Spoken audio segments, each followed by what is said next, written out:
voudrais pas qu'on parle de littérature corse. Pour moi, la littérature, c'est de la littérature et point barre. On parle de ce qu'on connaît. Et moi, ce que je connais le mieux, c'est la Corse. Donc, je pense que c'est le cheminement le plus naturel, c'est de partir de soi, du monde qui nous entoure, et que ce soit la Corse le point d'entrée n'empêche pas que ce soit universel, je pense, au contraire.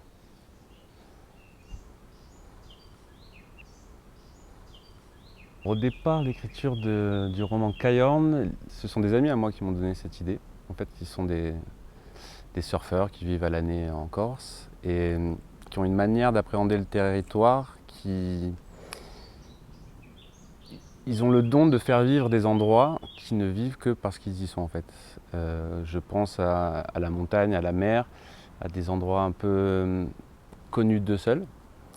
Et en fait, ça m'a interpellé parce que je me disais, voilà, des gens qui vivent en Corse sereinement, qui font de leur vie quotidienne, on va dire, une expérimentation permanente.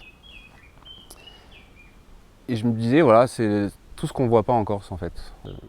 Parler de la Corse de nos jours, d'une Corse contemporaine, par un biais qui peut sembler pas du tout corse, qui est le surf, mais en même temps en restant très attaché au territoire et aussi aux traditions. Parce que les personnages, Tsetse mis à part, qui est un personnage un peu hors norme, mais les autres personnages sont totalement ancrés dans les traditions du territoire de la Corse, la vie au village, tout ce qui peut relever de rites, on va dire, que ce soit la foire du Gnôle, que ce soit la visite des morts à la Toussaint. Voilà, ils vivent en Corse, complètement reliés à la Corse éternelle, entre guillemets, mais en même temps d'une manière totalement contemporaine. Et je pense que ce dialogue entre les deux, entre l'archaïque et le moderne, pour faire court, c'est ça aussi qui met en relief ces personnages, je pense.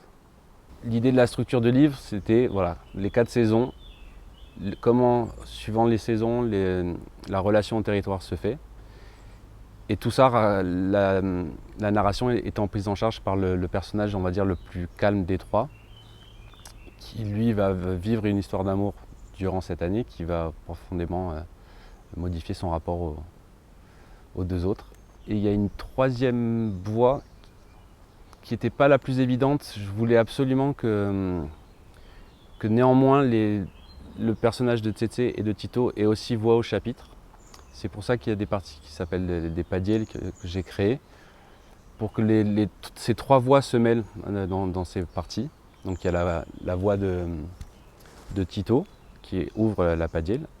Ensuite il y a la voix de Titus et en dernier il y a la voix de Tsetse qui est bien sûr la plus haute, qui est la terce. Et je pense que c'était nécessaire que les autres personnages puissent s'exprimer en même temps. Mais il fallait qu'ils rejoignent le personnage principal, le narrateur, pour que ça ait du sens. Et voilà, la construction s'est faite à travers ces idées directrices. Et puis après, ce sont les personnages qui m'ont poussé à augmenter le curseur.